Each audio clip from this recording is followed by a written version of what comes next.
Hello, everybody, and welcome back to the Daily Aztec Debrief. I'm your host, Rami Alarian. And I'm your co-host, Jalen Vega. And today we are with someone very special, a JMS hero in the system, and one that I've personally learned podcasting from firsthand here in the studio.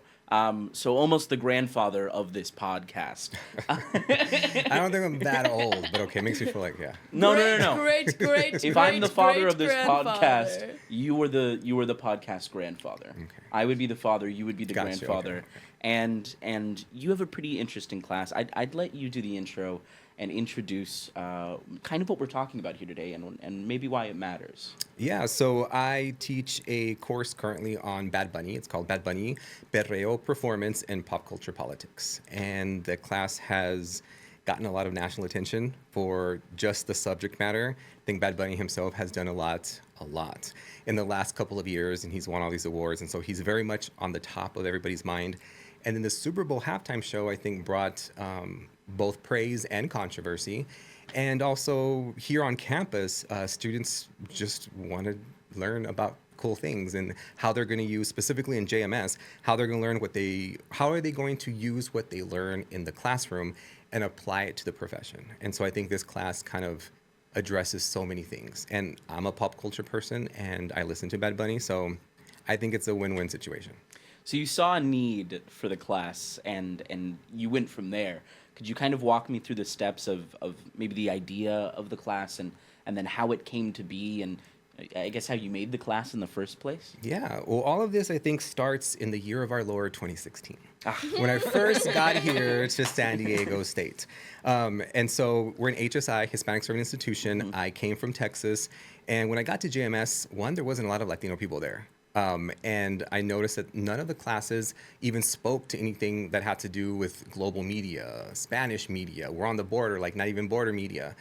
And so I created a Selena class to kind of help address that, using Selena as a pop culture anchor so that we could explain what was happening in the borderlands, what was happening with media, and then apply it like right off the bat, pragmatically what was happening. After that, I came up with a Cardi B and pop culture politics class for the Honors College. It was around the time of, I know it was election season. I guess it was around Trump's first run at it, which was around that time too. And that was really popular. That was really well. And so when I was thinking about classes for the graduate program at JMS, Bad Bunny just came up because he was already on the rise. He was doing so many things. And I thought, you know what? Bad Bunny is another perfect pop culture anchor. Like I can use him for so many things.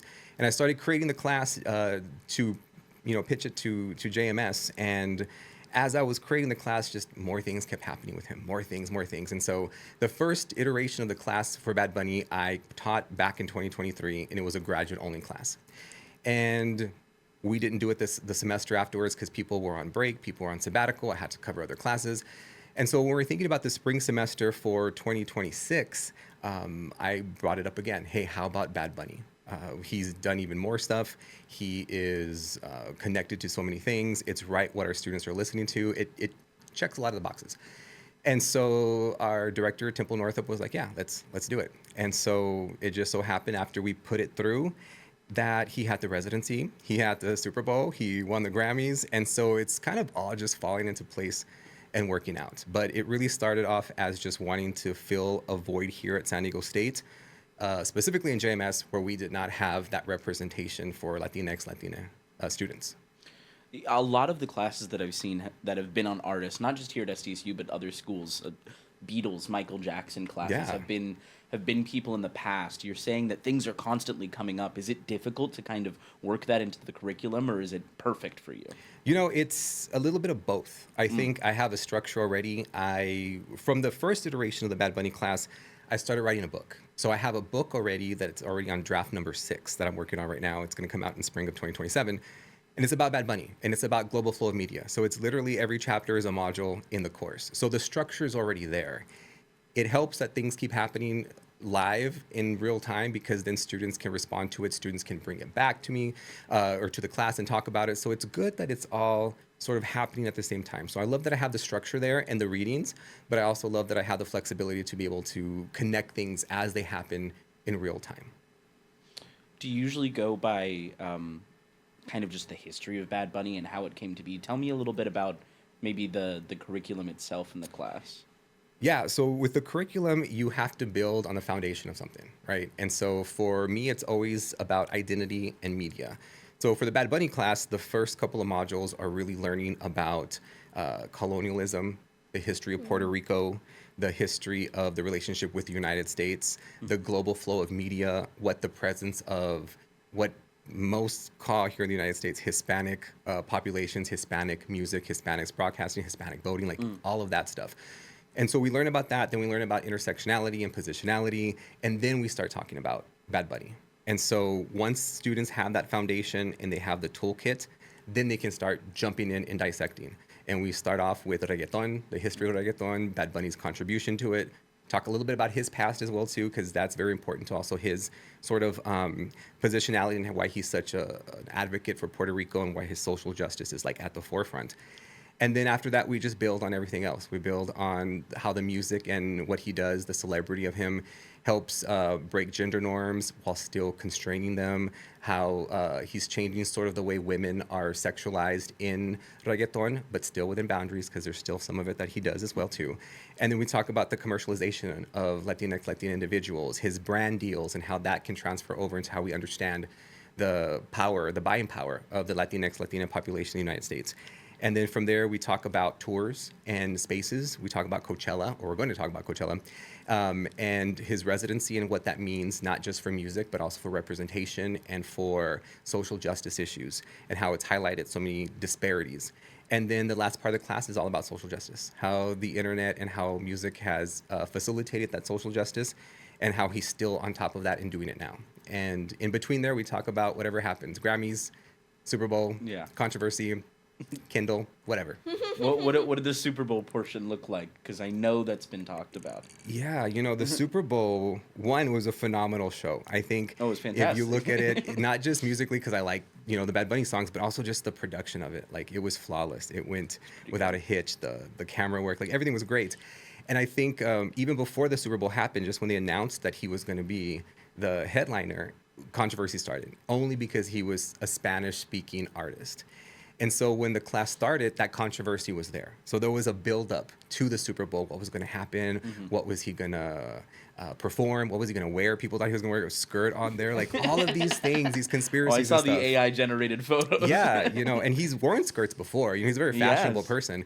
And so I would have liked to see him in a skirt or a cape or something. I don't know. But could have done multiple outfit changes. He should have done outfit changes, yeah, I think it would have been perfect. Yeah, like come out as the grass, and then all of a sudden you're like, oh, he's not grass anymore. He's not grass anymore. Yeah, so I think the buildup was there. And then when the Super Bowl was actually happening, students already had this idea of kind of the history of Puerto Rico, the idea of representation.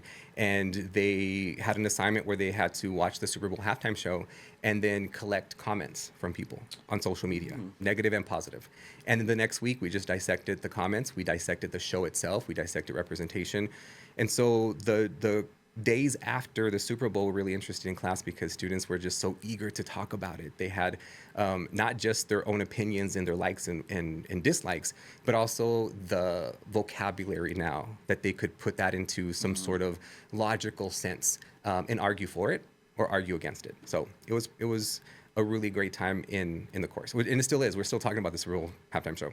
Everyone, I think, is still talking about it. I still learn more stuff about it. People are still talking about the kid that he handed his Grammy to. Yeah. I still see some discourse on that to this day. I think the kid came out with a comment even, which is just so interesting to me. But it's so, like, is there a way to quantify the impact of Bad Bunny? You know, I've been asked that question on every interview I've done. You know, like, what is the magnitude of Bad Bunny? And I think that Bad Bunny right now is the magnitude. I think we should be judging everybody else compared to him because of the enormous amount of celebrity he has, but also he has a hand in everything. He's a wrestler, he's an actor, he's a singer, he's a social justice advocate. He's all of these things. And I think when we think about just what the impact is, he's up there. Like, he is that social impact right now. And there's really no words to put into sort of just what he's done and what he continues to do. I feel like for bass fans, is there anything that you talk about in the class that might jump out for Bad Bunny fans or just some interesting facts about him? Yeah, I think the fans of Bad Bunny know about Bad Bunny. They know it's Benito Martinez Ocasio. They knew he was a grocery store bagger. They knew where he's from. They know all of his come up, his trap songs, like everything. And I think the part that's introduced to them is why he does it. What do those lyrics mean? And when they start to learn about the colonial history and they start to put things together, they're like, oh, wait, it's not just a good song. It's not just about Puerto Rico, it's about something specific. And so when they start to really look at the album lyrics and look at how they, relate back to Puerto Rico, colonialism, the colors of the flag, the little coquito frog, like all of those things to them start to come together and become more clear. And it's not just an artist who sings music that you like, it's an artist who is representative of something. And they start to see themselves a little bit more in him and his music. Is there any sort of maybe general theme on how he speaks on Puerto Rico? Is there themes that often come up? Bad Bunny himself has always been Puerto Rico first, Spanish first.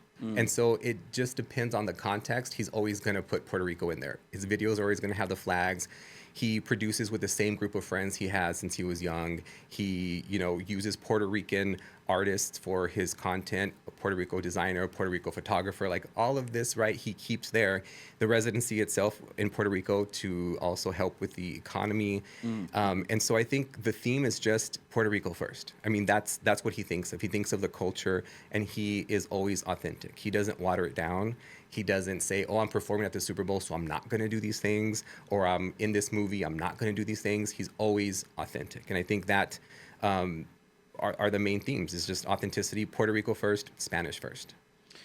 Yeah. And I think that's a great way to show how absolutely huge he is that he is not only advocating for his home, but also trying to help and build up its economy. Yeah. Like, that is a crazy thing for an artist to do, but how impressive in general.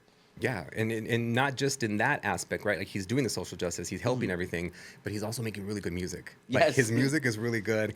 The shows that he's decided to be part of in terms of acting are pretty good. His SNL skits, really great. I was literally doing the Shrek one right now. The Shrek one was so funny. Yes, he's a lot more than just that, and it's so rare that you find somebody who's so active and so involved and so impactful and so talented to also be doing these other things too. I think, when I think of other artists that are out there, Lady Gaga probably is the closest that I can think of doing something like that. And then, of course, his thirst traps. We come to look at his Instagram and look at the pictures he puts out, his Calvin Klein ad. And so he's leading on a lot of fronts. Yeah. I love that you brought up Lady Gaga, because I saw a lot of discourse online about the fact that he brought her out, out of all people, to kind of really highlight. I mean, there was, of course, like cameos and like the little. It was Ricky Martin that also had a little like blurb in there too. But like, why do you think like I've heard multiple different things of like why he brought out Lady Gaga specifically. But what's your take on why he did that? So if you notice Bad Bunny, or Bad Bunny, you see him where he's out in public, he is a little monster. He wears Lady Gaga shirts wherever he goes. He wore one to vote in one of the elections, and there was a picture of him voting. It's Lady Gaga. So he's always been a Lady Gaga fan. She introduced him on Saturday Night Live the first time he was on there. She gave him a jump scare at the Grammys. So they have a really great relationship with one another. And when you think about the show itself and what he was trying to do, Lady Gaga is representative of this greater white English pop stardom.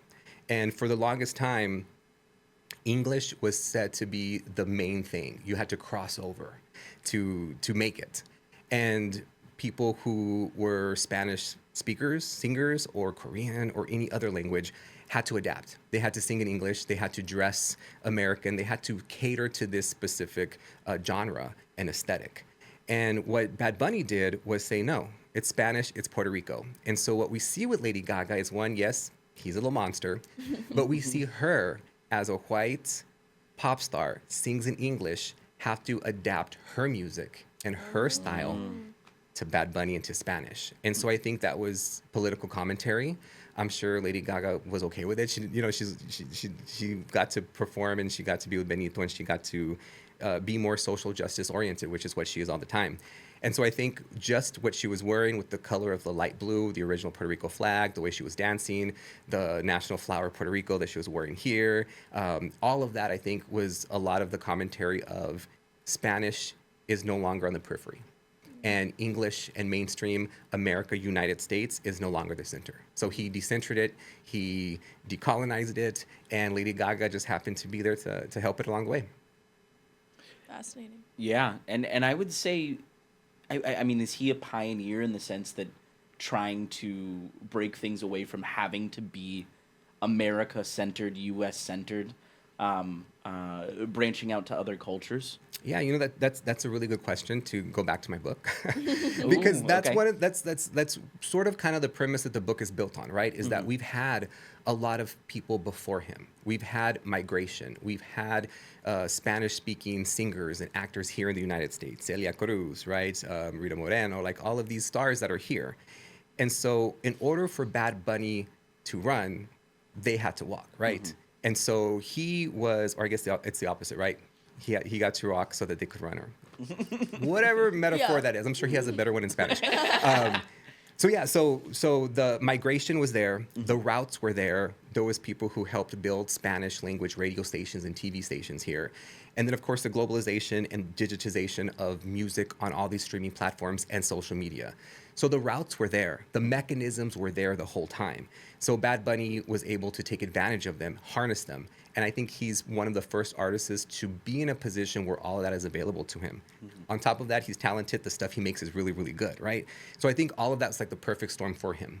But in terms of being a pioneer, I think there was so many other people that just came before him and they tried. And Bad Bunny now is at a place where he can not only use those routes, but now he can build new ones for people behind him. And so he's always bringing out new artists. He's always bringing out people from Puerto Rico. And so he's always trying to help build this Spanish language genre and generation into what we're seeing now in pop culture. What I'm hearing is other people were before him. Yeah. But at the end of the day, things are now opening up. We are seeing maybe that bottleneck kind of show, or I mean, are there any folks that are doing things like Bad Bunny? Are we seeing anybody follow him in any way? You know, I don't think it's so much that they're following him. I think like when you think of like the Latino gang, they're all the same, right? So you have Karol G, you have J Balvin, you have Maluma, you have all these individuals who are also doing it. It just so happens that Bad Bunny is doing it on a bigger scale. I see. And so I think it's not so much that they're following him, it's just they're doing it alongside him. Yeah. And he's the first one to point that out. He also fans over different artists as well too and wants to collaborate with them. And so I think when we think about the landscape right now of pop culture, we see that we do have reggaeton, we have Latin pop, we also have this sort of resurgence of Mexican regional norteño music as well. K-pop is really big as well. And the other day, one of my colleagues was pointing me to a show that is produced in Korea, and it is a K-pop centric making the band kind of show. But they're not Koreans. They're all from Latin America, and they sing in Spanish. So it's like this hybrid of K-pop and Latin pop, and that's where we're going. Everything is just so hybrid right now. And so I think it's out there. We're out there. We just need to pay attention because they're in every single facets of our life already. Yeah. So we might even see more meshings of culture. Oh yeah. And more collaboration in that sense, hopefully in the future. Yes. Yes. And I think also the artists that are really leading the way for that, I think have been out there. I mean, we see Bad Bunny and Drake with Mia. We see Cardi B, right, pairing up with all of these different individuals as well too. And so it's just sort of this natural progression of like, instead of now a Spanish language artist having to speak English on an English song, now these English individuals are going to get to be on Spanish songs. We saw that a little bit with Justin Bieber and Luis Fonsi with Despacito. Unfortunately, Bieber was not the most, right choice for that. I mean, he's a good singer, but then he totally mocked the language and was calling it burrito and Cheeto and all these different things. And I know he's going through his stuff as well. But I think Bad Bunny is really in a place where those things have happened and they know what to do and what not to do. And I guess as we wrap up and kind of finish things around here, is there a sort of call to action, things that people can kind of support or look for in the future in terms of Bad Bunny or Latin pop or reggaeton or anything? Yeah, so I think being open-minded and listening, right, to the beats, it doesn't matter what the language is. But I think also another big part that's really a big problem right now is literacy, media literacy, cultural literacy, gender literacy, common human decency literacy, right? And I think just being familiar with those things and how the U.S. is not the center of everything, and neither is English, and really paying attention to what is out there and how you can still vibe with somebody and not be threatened by it. How you can still listen to an artist and not necessarily have to complain about it because it's not something you understand. And so I think the media literacy needs to be there. I mean, even in JMS, the classes that we have now, we switched one class. It used to be called Social Media in the Digital Age, which was always stupid to me, because in what other age was there social media? The prehistoric age. What? Yeah. And Dinosaurs so on their Instagram. now it's digital media literacy. And so, you know, students now, they come in already knowing social media. There's nothing we can teach them. They can teach us. And so we see that across the nation too, in different, you know, universities and also business spaces, trying to learn this cultural literacy, but also through the media. How are we going to use it? And I think it helps us become not only more critical consumers, but also critical producers. I mean, y'all here creating this podcast, right? It's not just you speak of whatever, right? You seem like to be well informed. And so I think that's what we're doing in JMS, is we are sending people into the world who are not just critical about what they consume, but also critical, cultural, and compassionate, and aware of what they make and the impact that it's going to have. Beautiful. Yeah. Beautifully said, too. Yeah, maybe it's the epilogue of my book. I don't know. And speaking of your book, what's your book? Plug your book real quick. True. Yeah, Where so can we find it when it comes out? The book is going to come out through the Ohio State University Press. It'll be out in spring of 2027. And the name of it, as it is right now, is Bad Bunny and the New Geography of U.S. Pop. Yeah. Interesting. Does San Diego stand at the epicenter at all? Not necessarily, but I do place my students at the epicenter. Okay, Yes. that's beautiful. Yeah. Do we get any mention here? Sure, why not? Yeah. You're at San Diego I'm State? still editing, you know, the sixth draft right now, and it's due today, actually. Good luck. But yes, I think everything that I've done here is inspired by the students. It's inspired by also media. Like, I'm not as involved as I should be now, or as I was before with KCR and with the Daily Aztec. But I feel like all of that really is the reason why I do what I do, why I make the classes that I make, why I interact with students the way that I do, and why I probably have a lot of high expectations for them as well. Coming from the media industry, working in it for 13 years with Univision and Clear Channel Radio, I know what that looks like out there, but I also know what this looks like here for students. And this is the safety where they can mess up, where they can learn and stumble without getting fired or having, you know, being canceled, you know, on national radio or something. So I think for me, the students in San Diego State have always been the epicenter, even though it's not named explicitly in the things that I do on my syllabus. That's why I do and where I'm at. Amazing. Yeah. Well, thank you. I bet anyone listening feels honored, because we certainly do. Yeah, well, thank you. Yes.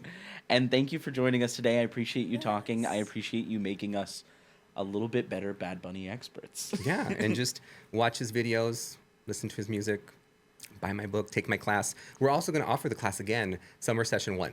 Oh, good. Okay, Yeah, and we're waiving the prereqs. So anybody who wants to take it, Okay. Oh, that's awesome. take it. Yes. Accessibility. Sweet. Yeah. Well, thank you for joining us today. I appreciate it. And we hope to see more of Bad Bunny in the future. Yeah. Thank both. you. Bye-bye.